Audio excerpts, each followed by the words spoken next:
because inflation came in pretty darn low, right? PCE was 2.7% the last print, which was about 10 days ago, 12 days ago, right?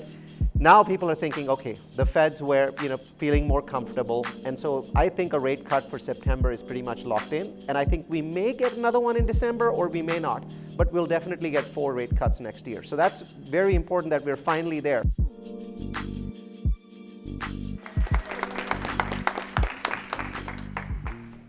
Thank you, Robert. Thank you. And thank you, Christina and the gang, for having me back. This is my 3rd time for Pasadena Phoebe.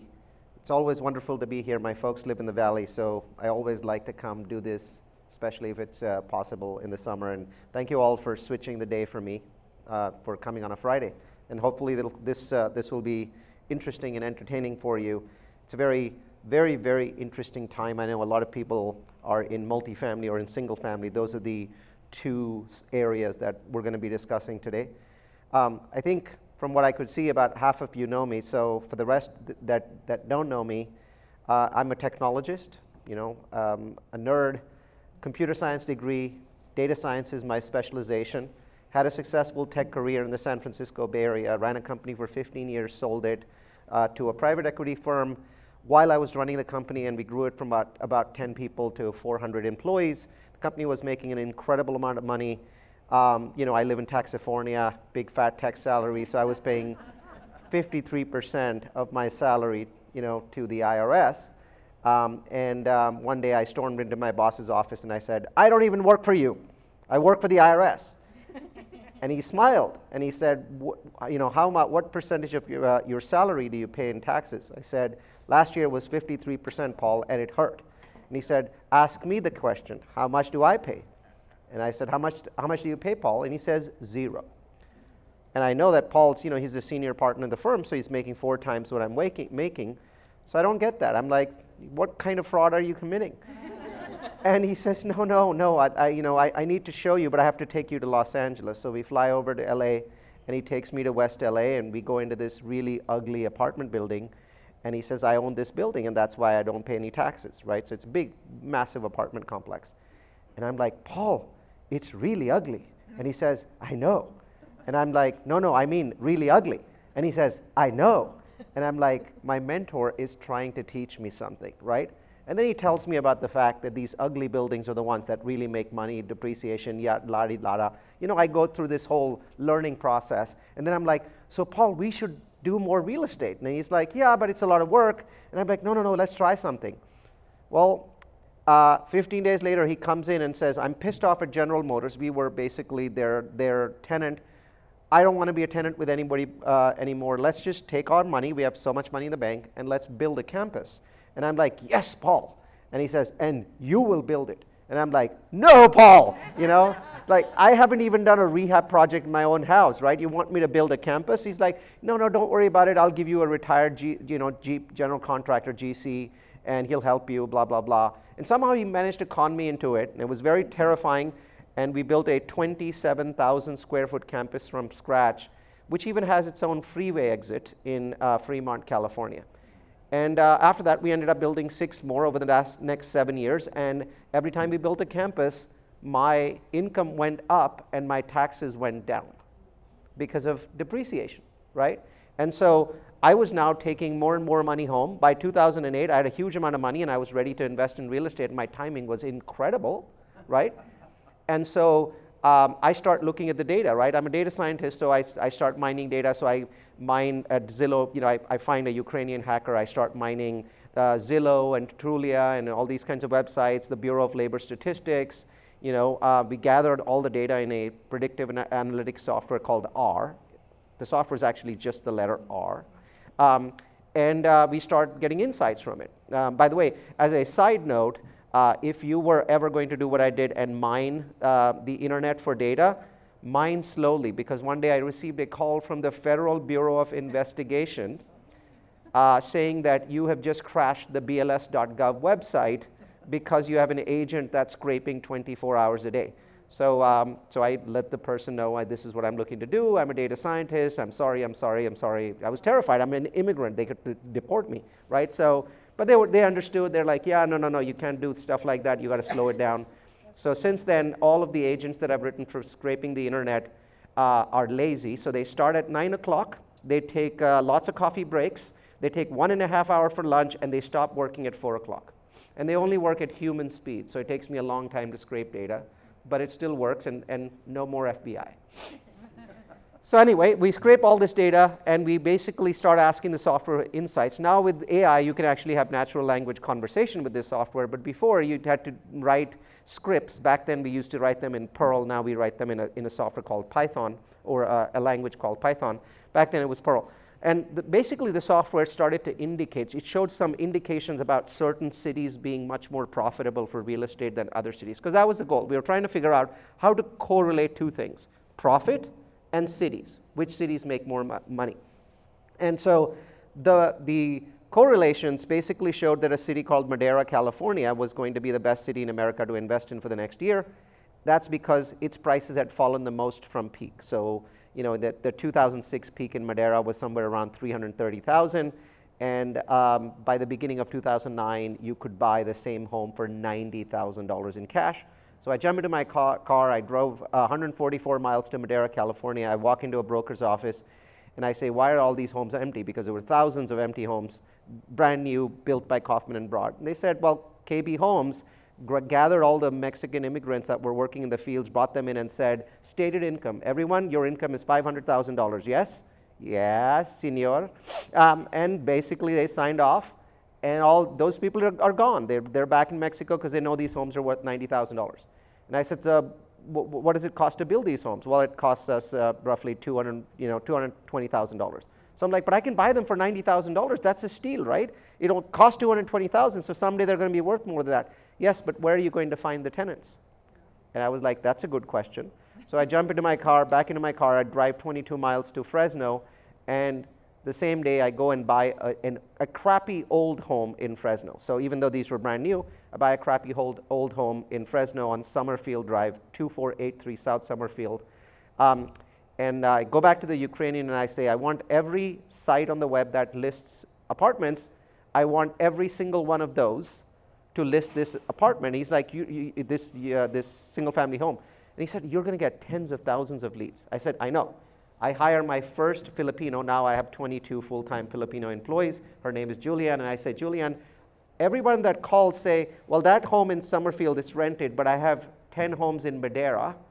And if you go to Madera, we'll give you a $50 Amazon gift card just for checking up the home. You don't have to rent it. You don't have to do anything. But if you go, it'll be a $50 gift card. Most people would hang up on her, but 1 out of 10 said, that's fine. About 14 gift cards later, I had 14 contracts on properties in Madera that I didn't even own. Obviously, this was done together with a bank and a property manager. I wasn't committing fraud. And I paid cash for all 14. And because they were all rented, in about 8 weeks, I was able to refinance, get most of my cash out, and repeat the process. So for years, I was buying one home a month. And when I attempted to tell this story to my family, to my big fat Indian family, I was banned from family events for 18 months because they thought I would infect the other people in the family with my stupid ideas. But I was furious. And so by the time I had a truckload of them, I sent the balance sheets of all of them to everyone in my family. And suddenly everyone wanted me at all of their parties. So then, of course, I bought a bunch of them for my family and my family members as well. Everyone got wealthy. Basically, Madera is the most popular city in my family. And it worked out really well, right? So it was fantastic because all of a sudden I was earning more money from real estate than I was earning from big fat tech job. And then things really changed for me. So I decided I'm going to publish that data, the data that I put together about ranking cities. And I started doing that at meetups. My first meetup had 4 people. But by the time I refined the process and made it a little bit easier, there was standing room, 100 people in the San Francisco Bay Area. And then one of the people from Apple comes up and says, hey, I really like what you're doing. There was this course. It's actually my most popular course. It's called Location Magic. I want to put this on the internet. I want to record you and put this on the internet. I said, sure, fine, go ahead, do that. And I thought maybe, he's going to put it on some website and 50 people will show up. Well, if you go to udemy.com and type in my name, you'll notice there's 13,500 people taking the course right now, right? And that number changes, it goes up, it goes down. I update the course every year, I've changed it, I've improved it. And it has remained my most popular course, even though if you go to multifamilyu.com, you'll see dozens of courses that I've put together. I like this stuff. I like putting courses together. So when I did that Udemy course, I started getting phone calls from people all over the United States that are running some kind of conference. And in the course, I talk about multifamily and single family a lot. So all these multifamily guys are calling me and saying, hey, we want you to come teach this course at the conference. And I'm like, you realize I don't own a large multifamily. I own lots of small multifamilies. I'm not a syndicator, and I don't have a single investor. It's all my money. And they're like, oh, you're perfect, right? Because we don't want pitchmen. We want people with real life experiences of their own, as opposed to just somebody that's a pitchman. And so I was like, this is great. I get to go to conferences for free. So I started doing that in 2011, 12, 13. I'm still running my tech company. Late 2013, I sold my tech company, had a enormous tax bill. I go to my tax guy and I say, hey, can I just, with all the money that I just made from selling my company, if I just spend all of it on a big multifamily property, will that take care of my tax bill? And he says, no, you still will have it. You'll still have $2 million left over as your tax bill. So I'm like, okay, there has to be a way that I don't pay taxes. And he says, yes. And that way is, instead of you just buying a multifamily with your own money, right? Buy a big building, only put down like 10% of the equity from yourself and syndicate the rest. Syndicate 90%, and then you get to have 30% of other people's depreciation, and that way you won't pay taxes.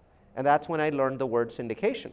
And I'm like, I have this email list that I've been collecting for God knows how many years of people, just telling them stuff about what I'm doing and what they're doing. Nobody had ever pitched any product. Our meetup didn't allow any kind of pitches.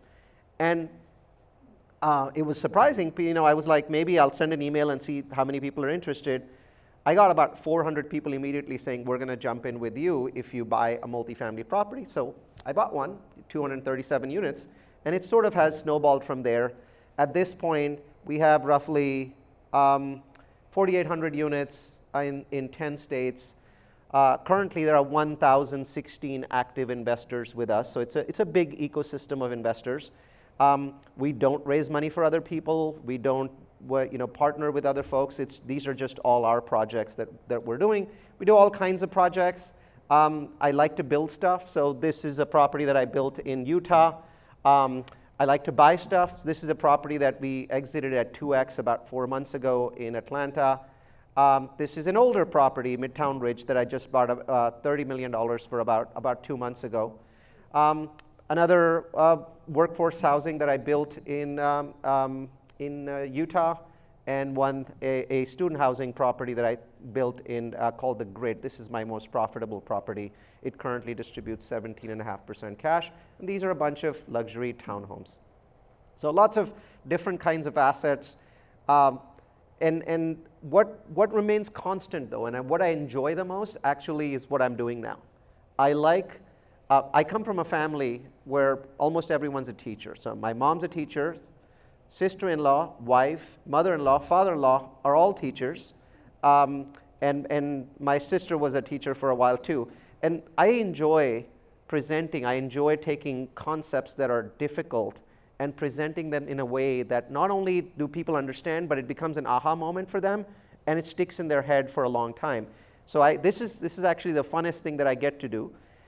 Today I'm going to talk about 2024 second half real estate trends. And obviously the best place to start is economic forecasts. One of the key things that you have to understand is whether it's single family or single family or multifamily, your fortune is tied to what's happening in the market, right? So it's very important to understand where the forecasts are, right? So it's interesting that different people see things different ways today, right? So this is from last week. The May jobs numbers kill off any lingering chances of the Fed cutting rates in July. So the July meeting, we're not going to get a rate cut. But our base case remains that a run of much weaker prints is coming, enabling a September rate cut or easing, right?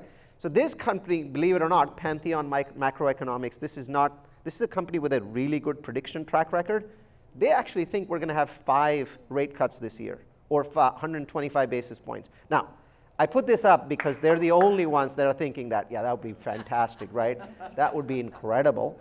They're the only ones that think that. But what is happening is because inflation came in pretty darn low, right? PCE was 2.7% the last print, which was about 10 days ago, 12 days ago, right? Now people are thinking, okay, the Feds were feeling more comfortable, and so I think a rate cut for September is pretty much locked in, and I think we may get another one in December or we may not, but we'll definitely get 4 rate cuts next year. So that's very important that we're finally there. Now there's a lot of people saying, no, the economy's too strong, we won't get rate cuts. Well, I think we should be listening to the guys that actually do the rate cutting, the Federal Reserve. This is their dot plot, right? The dot plot is each federal governor at their meetings, they hand them a pencil, and they basically say, put a dot where you think the rates are going to be in each time, so 2024, 2025, 2026. Where do you think the rates are going to be? And they just basically use the pencil and fill it in. This is known as the dot plot, and then it gets published. Basically, the Fed governors believe that rates are going to go down back to 2019 levels by 2026. That's really the 2019 levels.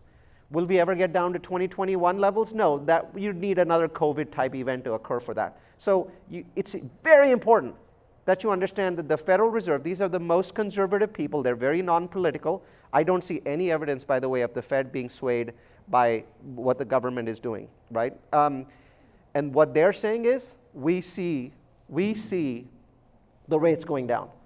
More than that, the Fed has actually raised its forecast for 2024. So the Fed believes that the GDP will now grow by 2.1% this year. Before I think it was 1.4 or 1.7, something like that. And they're forecasting unemployment of only 4%. Guess what? Here we are in June, we are at 4%, right? So we're matching the Fed's forecast so far for unemployment, right? And the economy is cooling, and that's important. The fact that we were at peak 12 million open jobs, that was too much. This is inflationary. There's too many job openings. There's too few people, too many job openings. That boosts salaries very quickly, and as you boost salaries, that creates inflation. But what's nice is it's nicely dropping back, and now we're at 8 million. And 8 million is the perfect number because there's only about 7.5 million people looking for jobs. And so when those two numbers get together, the economy is at equilibrium. And we're getting so close to equilibrium. In fact, we might actually hit equilibrium next month where the number of people looking for jobs and the number of jobs are the same. That's the perfect sweet spot economy. Also, I look for wage growth to outpace the price increases, right? Why? Because when people get paid more than inflation, that's when we have the ability to raise rents. Over the last 12 months, we haven't had the ability to raise rents because people are getting paid less than inflation. So that's why if you look at rent growth in the United States, it's really been 0 for the last 12 months, right? So some parts of the US it's been negative, especially the Southeast, and some parts it's been positive, the Midwest and the Northeast, but overall it's been flat. But now we're beginning to see consistently people making more money than inflation. This is headline CPI, which is inflation, and these are hourly wages, and hourly wages have now been above for a year. So we're beginning to get to the point where it is possible to raise rents, and right on cue, the last 2 months, we are now beginning to see rents move up again. We've had a year of basically no growth, and now we're beginning to see rents move up because people have more money in their pockets.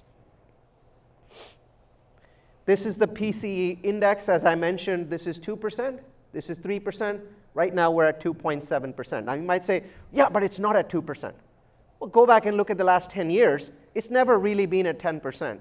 It stays in a band, and that band is usually from 1.5% to 2.5%. And that's what the Fed calls the Goldilocks zone. Well, at 2.7, we're 0.2% away from the Goldilocks zone. So it's wonderful, but we're really, really getting there, right?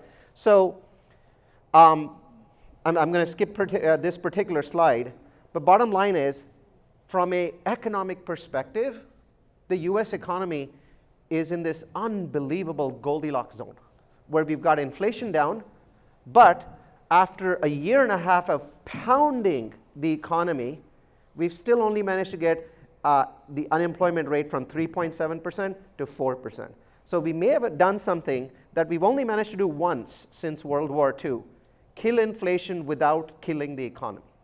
It's almost an impossible task. It can be done, and I think we just did it this time. So my forecast is no recession towards the end of 2024 or 2025. You will see the economy slowing. So there's no doubt in my mind that you'll see the economy slow in the second half of the year. So some of you may feel like it's a recession, but it won't actually be recessionary, because you'd need to lose a huge number of jobs to actually have a recession, and jobs are reducing very, very slowly. All right, now I'm going to talk about real estate. There's been a lot of horrible news about real estate, and the media seem to think that real estate world is ending, the sky is falling. You hear a lot of bad stuff. I'd like to analyze that. So, I don't use social media, so many of you might be shocked by that because you think that I spend 24 hours a day on social media. But I do have full-time social media employees. I actually don't have any logins to Facebook or Instagram and would never look for one. And I'm not responsible for what I say online because I'm not online. It's not me. So there's all kind of rubbish being said on my behalf, and I don't particularly care. But what I do know is people send stuff to me on email from, and I know they're reading it on Instagram. So I'm like, oh my God, the sky is falling. $1.4 trillion in loans are coming due for commercial real estate. 1.4 trillion, Neal.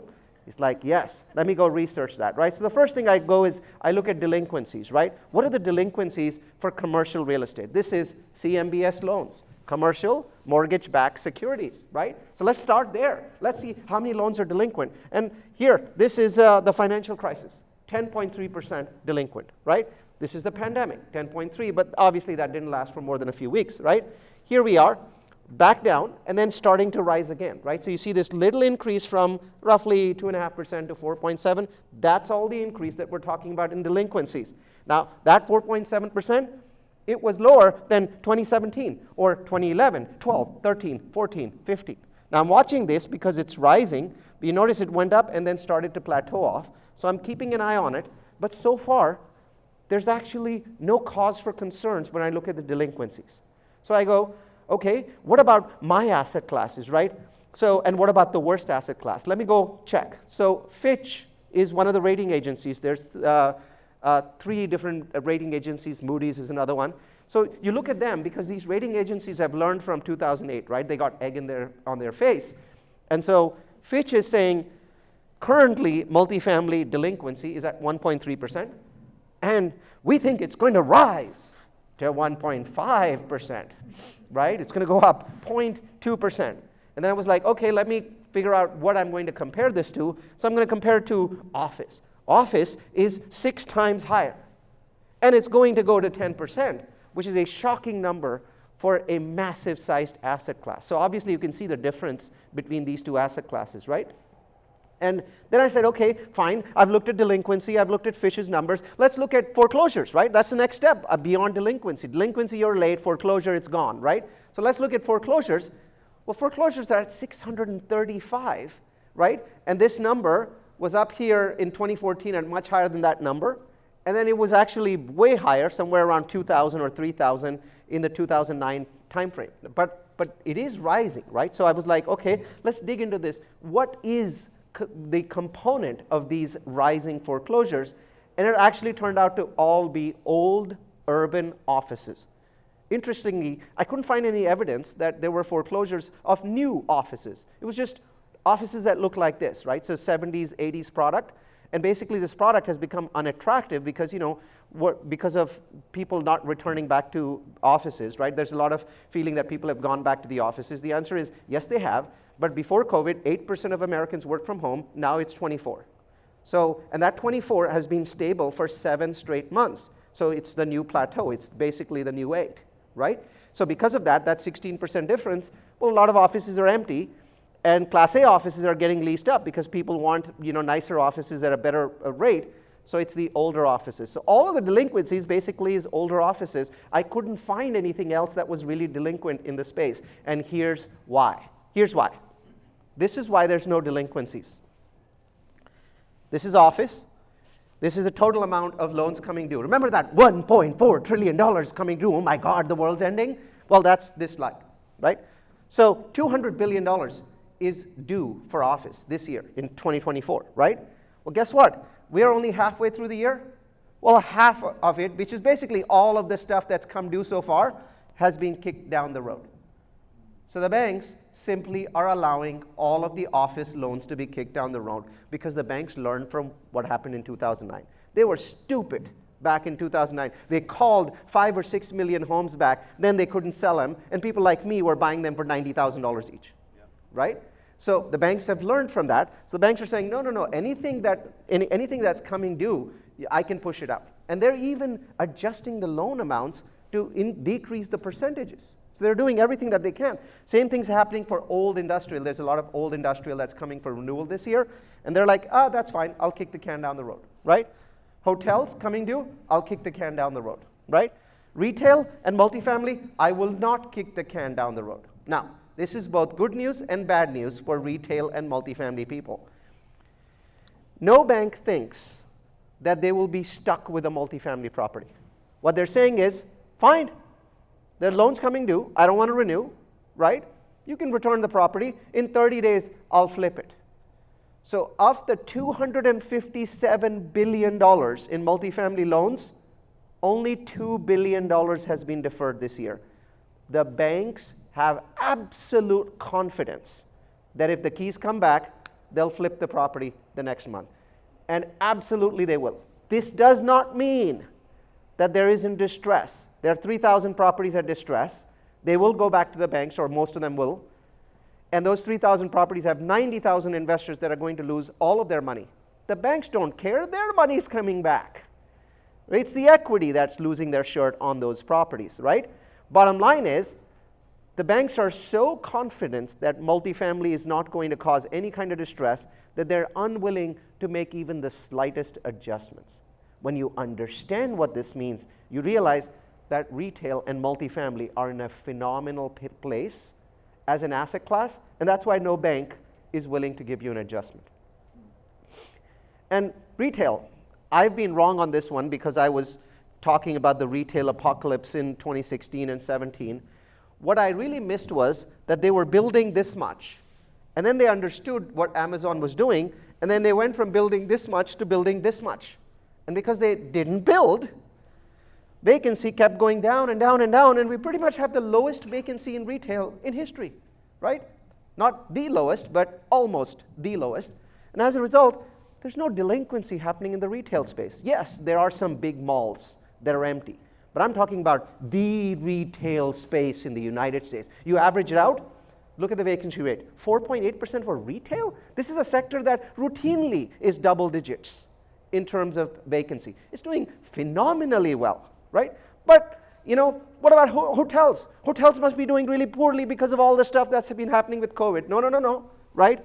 Their occupancy before COVID, down to zero, pretty much back up, right? Not quite back up, but almost back up. But take a look at their ADR, average daily rate. COVID, down, look at where they are. Almost 26% up in average daily rates. Hotels are actually doing really, really well. Really well. And then there's industrial. There's just no delinquency in industrial. Why? Just because of two letters. The letter A and the letter I. AI, right? The United States will have to increase the size of its data center footprint by 5x in 5 years. 200 million square feet of brand new space. Data centers. And all data centers are in industrial buildings. So there is this insane run to get your hands on more industrial space by the top 50 tech companies. In fact, Amazon just bought a nuclear power plant because they realized that the amount of crunching that they would need to do, it's best to just become a utility company. So the data center is actually, so this is a recent purchase, it happened about a few weeks ago. So they bought the nuclear plant and they're building the data center on the grounds of the nuclear plant because they're like, wait, we don't want transmission losses. We'll just stick the data center right where the nuke plant is, right? And the CEO of Facebook, Zuckerberg, recently mentioned that he's getting into the utilities business and he's going to be buying a lot of utility companies. So bottom line is, we're going to need a lot of this stuff. This is the new goal. Bottom line, CRE stability is in sight. The people who say $1.4 trillion of loans are correct, But it doesn't mean anything because those loans are going to come due, and whenever the banks feel that there's a risk, they're going to kick the can down the road, just like I showed you, right? There's no actual distress. There's people saying there's distress in multifamily. Have you heard this? There's distress in multifamily? All right. Anytime you want to make an offer on a multifamily property, you have to go hard on day one, right, with at least 1%, 2% of the purchase price. And there's at least 10 to 20 offers, right, on a standard multifamily property. In the last 4 months, my team is required to make 2 offers a week. That is, if they don't do that, they get fired, right? So in the last 12 weeks, we have made roughly 24 offers. We have lost exactly 24, right? Does that sound like distress to you? Does that sound like distress? There was no property where we even seriously weren't best in file. The only thing that's changed is we were losing deals by 200,000 to 300,000, where in 2022 we were losing by 2 million. So the market's a little bit more rational, but we still haven't won a property in the last 12 weeks. And right now I'm desperate to buy things, and I'll tell you why in a minute. So before I move on to sort of give you more single family and multifamily data, there are some people who are also throwing these articles at me. Could CRE distress take down the United States banking system? Like CRE people won't return their loans, and that'll take the banks down. So I'm like, okay, I'm going to spend 5 minutes on this because it's a really stupid idea, right? So Perilous analyzed all the banks in the US. There's 4,000 of them. There's 282 that have a lot of risk because of commercial real estate, right? So they have a lot of CRE loans. These banks are at risk. And then they said, okay, let's break them down to large banks and mid-sized banks and small banks, right? Nobody cares about the small banks because when a small bank goes out of business, the FDIC closes it, and then within 24 hours, they give it a new name and they reopen it. Who cares, right? This happens all the time. Banks go out of business all the time, right? The only kind of bank that we care about is a bank that's larger than $200 billion of deposits because it's a systemic risk, right? So Silicon Valley Bank was a systemic risk. So was, what was the other one? First Republic, right? Because these are big banks, and they can actually cause a run on the banking system.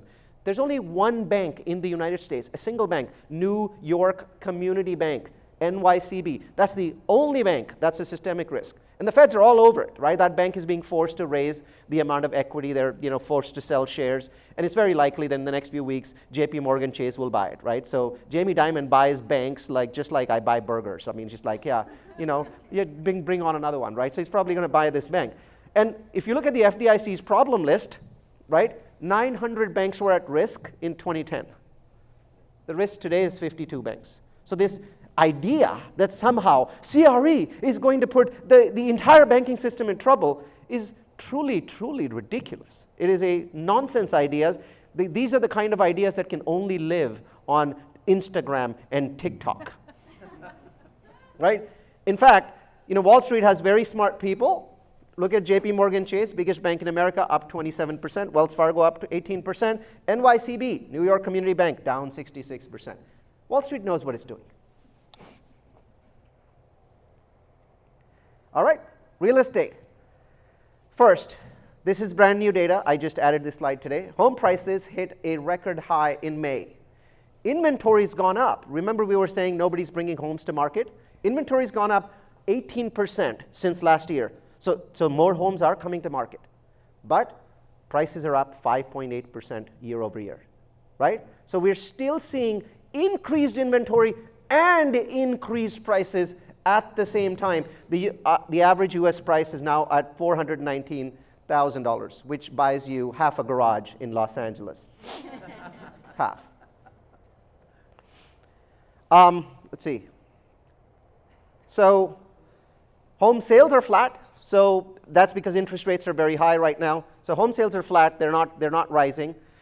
This is the standard 30-year fixed loan, so it's at 7%, though you can probably get 6.5%. Cash sales are at 28%. First-time buyers are at 31%. So we're still seeing a large number of all cash sales, and that's what's keeping the market pretty stable. There's just a lot of people coming in and paying all cash, right? And here's the key one. There's a lot of people saying, oh, the market is in trouble, things are slowing, blah, blah, blah. But these are the same people that were saying that 6 months ago, a year ago, 2 years ago, 5 years ago, and 10 years ago, right? Well, 10 years ago, they might have been right. 15 years ago, they might have been right. But there's people who say this every single year, right? So you go back and look at their track record. It's like, this is how I build my YouTube audience, by saying these kinds of things. So the number that's most important is this: 2/3 of homes today went under contract in less than 30 days in America, right? This looks like a market in trouble. The truth is that single family is stuck in a bubble. Single family is in a bubble. Since COVID, mortgage payments are up 111%. In 4 years and 4 months, mortgage payments are up 111%, right? And that's composed of two things. Obviously, home prices, which are up 50% now. So they just hit 50% since COVID. So one day before COVID, look at the price. Look at the price today. They're up 50% 4 years and 3 months, right? And obviously the other half is doubling of interest rates. So interest rates have doubled, right? So single family clearly is in a bubble, because that makes no sense. This 111.3% makes no sense, because why? Because incomes in the United States are up 19.6%. So, well, 19.7. Incomes are up 19.7%. Mortgages are up 111%. By definition, that is a bubble. But it is a resilient bubble because of the lock-in effect. The lock-in effect simply is that when you've got your home at 3%, by the way, my home, I bought it in 2005. I was at 8.25%. 2009, I went to 5.25. 2016, I went to 3.25. And right after COVID, I refinanced at 1.75%. Right? It's a 15-year loan. So 1.75%, 15 years. And bottom line is, I can't leave my home, right? If I sell my home today, so my payment is $5,000 a month. If I sell my home and buy it back the next day, right, my $5,000 payment now becomes $21,000 a month, right? So I can't, I'm locked in. So roughly 16 million American homes are below 4% and locked in. They can't go anywhere because their mortgage payment doesn't double. In many cases, it actually triples. Right? So they just have no choice, they're locked in. And the lock-in effect is slowing the number of homes coming to the market, and that is putting a buffer under home prices, right? Every time they go down a little bit, because of the lock-in effect, there's not enough inventory, people rush in, and that stabilizes the price, which is why the price is actually up 5% in the last year with 7% mortgages. But the news is sad. Americans now need to earn $115,000 to afford a median home, but their incomes are only $75,000. So you have a $75,000 median income, but you have to make $115,000 to afford the median home, which makes absolutely no sense, right? And of course, those numbers were for the US. In San Francisco, you need to make a measly $404,000 to afford a median home. And then even the places that people used to flee from San Francisco to, they used to go to other places. Phoenix, $121,000. Dallas, $115,000. Atlanta, the only one under $100,000, by the way, at $99,000. And Houston, $102,000. And the US average, $115,000. And the median income, $75,000. And this has created a crisis that, for whatever reason, I don't understand this, neither party talks about. Since COVID, roughly 18 million families that would have become homeowners, first-time homeowners, if COVID hadn't happened, are now forever renters. Their chances of catching up statistically are 0.000%. 18 million families have been locked out of homeownership, and you never get to hear this. All of this happened in the last 4 years and 3 months. Because before COVID, these people had a chance. Not all of them would get there, but these people had a chance of homeownership. Now they're so far behind on the income that they have no chance at all. And that is the opportunity in front of you. And you might say, yeah, but multifamily has its own problems. Multifamily is really expensive. Yeah, sure, it's expensive. It's cheaper by 25% than it was 2 years ago. But yes, it's expensive. But you know what? Renters don't care about what the price of a multifamily property is. Tenants only care about one thing, the rent. In the United States, incomes, wages, have gone up by 19.7% since COVID, correct? How much have rents gone up by? Do you see these two numbers? Do you think there's a bubble in multifamily? This number is 111% for mortgages. Look at how close it is. This is the multifamily market is in a perfect equilibrium because in the last 4 years and 3 months, rents have risen by exactly the same number as wages. Doesn't mean, for some families that it hasn't been more or less, but when you average it out across 70 million American renters, it's exactly the same, right? This is a single family mortgage payment since COVID. $1,023, $2,100. Rents, $1,439 to $1,824. See the difference, right? See that crazy difference? Now, of course, the way this chart is designed, this red line shouldn't be below this black line, should be above, but that's just for emphasis and to make the chart easier to see. This red line should really be up here, right? Just so you know. So understand this, that multifamily is now, for the first time, actually a balanced market, and it's balanced because its price has gone down by 25%. Now, there's a lot of people saying, I don't see multifamily prices down 25%. Yes, because it's only 25% on a cap rate basis. So a multifamily property is just a multiple of its income, right? So you price them based on multiples of income, right? So if it's a 5 cap property, it means a 20x multiple. So if you have $1 of income, at 5 cap, your property is worth $20. Well, if in the last 2 or 3 years, 2 years, your income's gone up, right? But your property value, you're selling it for 10% less. People are like, yeah, it's dropped by 10%. No, its income's gone up. It's actually dropped a lot more. So what's hiding the fact is on a per unit basis, multifamily prices have only dropped 5, 6, 7%, and that's what people are seeing. They're not counting the fact that incomes have increased. On a cap rate basis, multifamily prices in the United States have dropped 25% from peak being March 2022. From March 2022, 25% down. And this has happened despite the fact that we have the largest supply since this dude was president back in the 1970s. See that bar? This is how much supply is coming in this year, right? And the multifamily market has absorbed 671,000 units. We're halfway through the year. And guess what? Rent growth for the year is still positive. And you're like, how is that even possible? How can we have the largest incoming supply in 4 decades and have positive rent growth? The answer is 18 million forever renters. So the market absorbed all of that supply. Now, it hasn't seen any kind of spectacular rent growth. I'll tell you when spectacular rent growth is, right? I'm going to take any bets at a 10-to-1 odds that 2026 we get 10% rent growth. Anyone, 10-to-1 odds. And I know this because I've just checked to see how many buildings have gone into construction so far in 2024. It is a tiny fraction of that number because developers just can't build right now.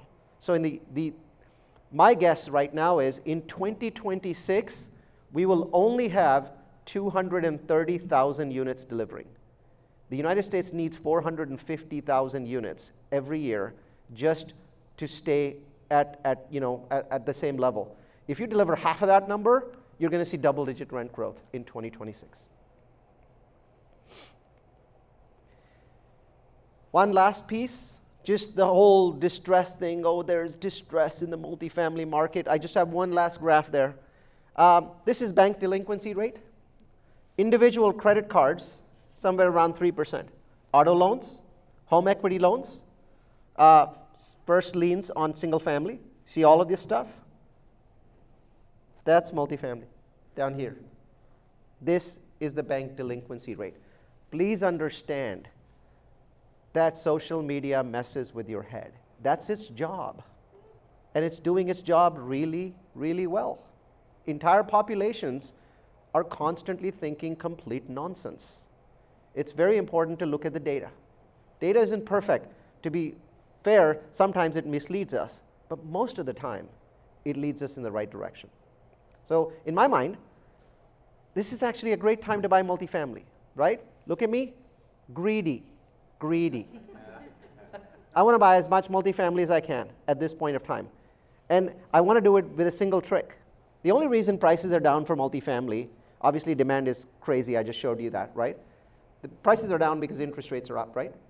So I'm getting a 25% discount, but then at the same time I have to deal with these really high interest rates. So I changed the commission structure for my team, right? They get $10,000 for every property that I buy, roughly $30 million a property. My new structure is they get $20,000 if it has an assumable loan, and they get $1,000, just one, not 10, if it's non-assumable. All of a sudden, magically, every week where I go in to be pitched, the number of assumable loan properties has tripled. Incentives work, right? Somehow, my team is finding assumable loans. And why is assumable loan important? Because these rates are locked in at 2022 at 4%, but I'm getting the 2024 price with a 2022 loan. That's an absolutely incredible thing to have access to right now. And so I'll buy every assumable property that's a reasonable price in this market, as many as I can possibly buy. So I'm greedy right now. I usually finish my this presentation with a 5-minute look at cities, right? A lot of people know me for cities. They sort of know that I tend to talk about different cities. So I'll talk about that, but I wanted to mention this. I don't pitch at these kinds of events. My life mission is to build 10,000 rental townhomes for that missing middle. Those 18 million people that are forever renters, they don't want to live in apartments. They want to have a backyard. They don't want anybody above and below them. They want a garage or driveway. And I can give them that with my townhomes. So that's a picture of my some of the townhomes in my community in Idaho Falls. I'm building one in New Braunfels, building them all over the United States right now. Lots and lots of different places. I'm building them in Raleigh, Northwest Arkansas, which is my favorite market. And what's cool is I'm able to build them with 18% IRR profits, but still for families with these incomes and rents for this. And the reason I'm able to do that is high-speed widgetized construction. So I've turned everything into a factory, a townhome rental factory. So this is my mission. It's mission10k.com. Check it out. And if anyone wants to join me as an equity partner or as an investor, please reach out to me and let me know, and I'll share more with you. All right. So best cities. Start with states. No changes here, actually. This is U-Haul. Texas and Florida still number 1 and number 2. North Carolina and South Carolina have swapped positions. Tennessee and Idaho still in the top 10. New entry to the charts, Washington State up from 23 to 7. Arizona and Colorado weakening maybe just a little bit, but pretty much the same states. The ones, of course, that are ever present are the ones on the left biggest losers, the Commonwealth of Massachusetts, and of course California. Last year, California was last. The year before they were last. The year before they were last. The year before they were last. So California's got quite an amazing track record of being the state that the largest number of people leave. I don't think that's going to change. No. All right, I like to look at some top 10. So what's interesting is for the first time since I've been doing this is my 10th year doing it, there's no Southeast, right? Southeast is usually where most of the boom towns are, but there's no Southeast in Realtor.com's list, and the big reason for that is over construction. Most of those 673,000 units are coming into the Southeast. And so this year, a lot of the markets are actually cheaper markets. Even in California, you see Riverside and Bakersfield are 2 of the cheaper markets. Interesting to see San Diego in there. Oxnard is somewhat of a cheaper market. But look at this, Ohio, right? And you also see Michigan. So these are things that you don't normally see, and you're seeing this year because all of the boom towns are getting slammed with incoming supply. That supply, by the way, ends at the end of this year in most markets, and in some markets like Phoenix, it actually goes through halfway next year. I like to do 2 lists, right? So here, this one, again, Ohio rules. Cincinnati, Columbus, Cleveland. There's just something about Ohio at this point. It just seems to be in a fantastic place. There are some boomtown cities in here, so this is a little more balanced, right? So you see a boomtown city here. Charlotte's a boomtown city. So is Orlando. So is Tampa. So you still see some of those in the charts. But there's no doubt that at this point, the Southeast is taking a massive hit. Now, this one I find more interesting. Top 10 boom towns of the future. Now, I track this a lot. Technology is huge right now. You look at all these $3 trillion companies, right? 3 of them, 4 of them, they're all tech companies. Here's my belief. Artificial intelligence is the single greatest event in human history since the birth of Christ. And there's a possibility that Christ might come in second to artificial intelligence. Possibility, right? So when I look at that, tech cities are going to do incredibly well in the coming 10 years. Here's one of my favorites, Grand Rapids, Michigan. And then I like Myrtle Beach. So I track corridors. One of the best corridors in America is from Wilmington, North Carolina, driving along the coast, passing through Myrtle Beach, and then hitting, what's the city with the C? Charleston, thank you, Charleston. So that's a fantastic corridor, and Myrtle Beach is in the middle of that corridor. I think that area is going to do quite well. There's one more list of top 10 cities that could replace the next Austin. Remember, we used to say the next San Francisco? Well, we know that the next San Francisco turned out to be Austin. And now there are people saying, what's the next Austin? And my answer is, it's most likely that one. This is a city, if you've been coming to my presentations in 2016, 17, 18, I ranked Provo as the best market in America. And back then I was building there. Art City Center was my first, built property with investors. That was 2016, 17. So I've been aware of this for a while. It's getting more expensive. So I like Raleigh. But Kansas City is something that you absolutely have to look at. I think a lot of people have this sort of negative connotation of Kansas City. And I think that's just the past. You have to go to Kansas City. I like the Missouri side more because property taxes are lower. So Liberty, Missouri, I'm building 100 plus townhomes there. Those are very interesting markets. All right, last 2 slides. My picks for 2024. Best up and coming market. I think Grand Rapids is very, very hard to beat right now. It's got a lot going for it. So strong value index, affordable cost of living. It has very vibrant downtown, very interesting neighborhoods. There's just a lot that Grand Rapids has going for it. So it's my best up and coming market for this year. And then the best market in the US still is Raleigh-Durham. It is a true boomtown, 1.4 million people, 3 world-class universities. It's also part of a corridor. Actually, it's a circular corridor that goes from Raleigh through Winston-Salem, then to Charlotte, then down to Greenville, South Carolina, which also has Spartanburg in that area. That corridor is extremely strong, and Raleigh is one end of that corridor. So I think this is a 10-year winner. I think it's also likely to become the next Austin. Just so you know, I'm able to buy townhome properties there for $9,000 a townhome. Currently, Austin is at $50,000 per townhome. So incredible opportunity. I have people there visiting there every single week. All right, that's my presentation. I always like to give a few things. The challenge is investors are afraid right now.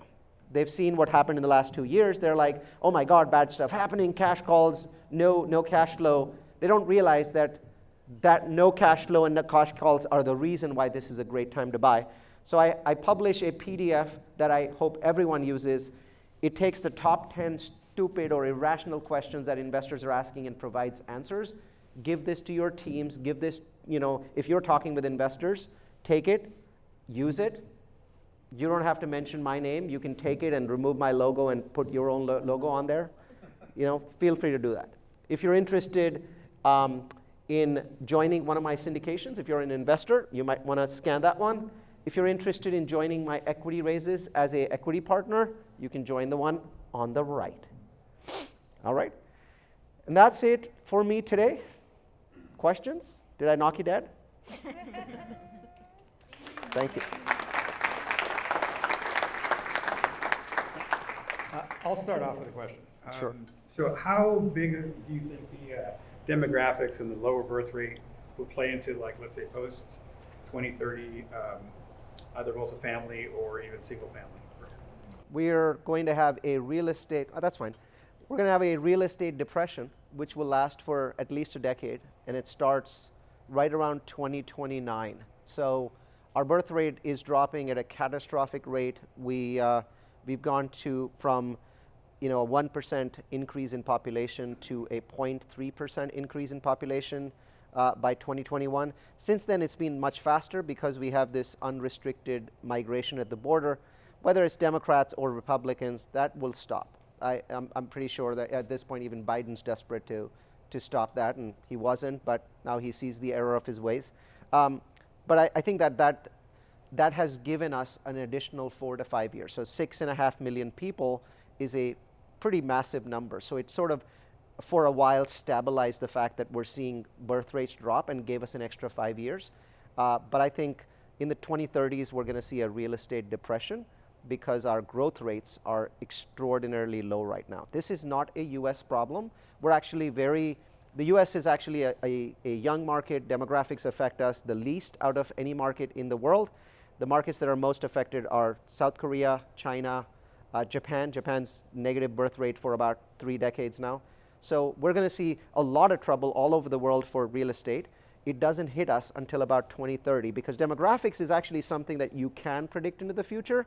You know how many kids are being born today, so you know how many kids are going to need homes 10, 15, 20 years from now. So it's actually fairly easy to predict what your home requirements are going to be. So we're going to have a shortage of homes until about 2029, 2030, maybe 2031.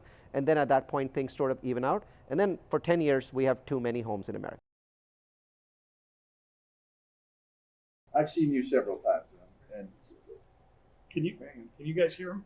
you need me? Close to your mouth. And every time I see you, this is amazing information, by the way, and I watch you on your podcast too. But the silver tsunami is coming, and I haven't seen you address that, right? And the opportunities in that, right? To invest in that specific marketplace. Do you mean senior housing? Yeah. So the challenge is a lot of people understand that a huge number of seniors need to go to senior living homes. I don't think it's going to happen for one simple reason. There's no mathematics to that, right? So you might have 9 million seniors that should go live in these senior housing facilities, but these facilities are $4,500 to $5,500 a month. And out of those 9 million seniors, only about 1.5 million actually have the money to go live there, right? Unless all of a sudden the rest of these people get rich, it's not a tsunami for senior housing, it's a tsunami that the nation is facing. So all kinds of bad things will happen to those people that can't go live in these facilities, like a lot of early deaths, simply because they're not being taken care of. But it's just the fact that they don't have that money. I am not seeing senior housing facilities at $2,700, $2,400 for me to basically say senior housing is going to have a golden run. So it's just a math problem. Okay. Thanks. Regarding the 2029 decade, when you say that we're going to have a real estate crisis or whatever, what does that look like? That the fact that like an 08, like foreclosures, or what does that look like? And then the second part of my question is, could government curb that by, does your data not include undocumented or illegal aliens in the U.S. and naturalizing them so that they're on your data where they can combat birth rates with naturalizing and allowing some of the immigrants to come in? Could that be part of the solution, is just putting them on the radar, having them pay taxes, allowing them to purchase houses, yada, yada? Aliens, whether they're illegal or not, require housing anyway. They're in my numbers and they don't need to be legalized because they're using housing right now. Those 6.8 million people that entered since COVID, the southern border, they're living somewhere. They're not all living on the streets. There's this popular myth, most of them are living on the streets. Actually, no, most of them are living in Class C and D apartments. So when they live in Ds, they push some of the people up to Cs, then some people get pushed up from Cs to Bs. In the end, they're using the apartment stock of of America anyway. No, I don't believe that the United States will have pro-immigration policies. Immigration is now a worldwide issue, and because for the next 20 years, most governments in the world are veering from left to right, so they're becoming more right-based. The chances of immigration-friendly policies anywhere in the world for the next 20 years are light, so I don't think that solves the problem. What does it look like? Well, at the beginning, it just looks like price decline. So you might see 3 to 4, 5%, 6% price declines in real estate. At some point in that 2030s time frame, we will have a crisis because we'll get to the point where if prices fall for 4 or 5 years, then all kinds of things break. So we'll have an event related to that. I don't know when. You can get 4, 5, 6 years of falling prices before anything bad happens. When you say something bad, like what could happen? A 2008 type event. We scared you all, didn't we? We have a question over here. It's 2035. Ask one question. Put it closer, there we go. As a real estate expert, do you still own your property in 2028? Yeah, I'm planning to exit by 2029. Yes. You are. Yes. I won't own any real estate by 2030, except for my own home.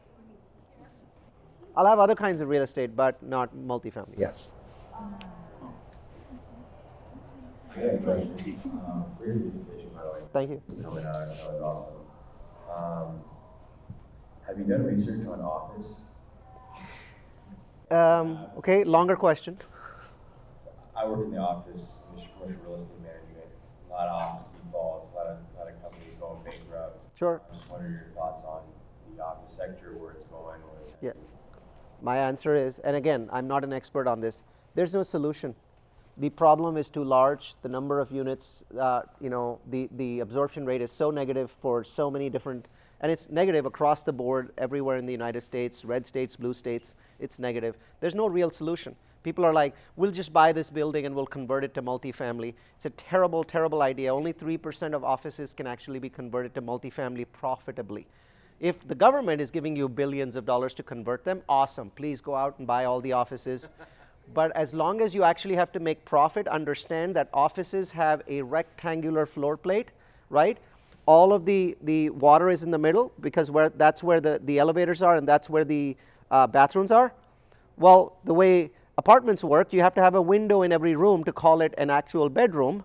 Well, so what are you going to do? Build apartments around the corner and have a basketball court in the middle? Because that's my solution.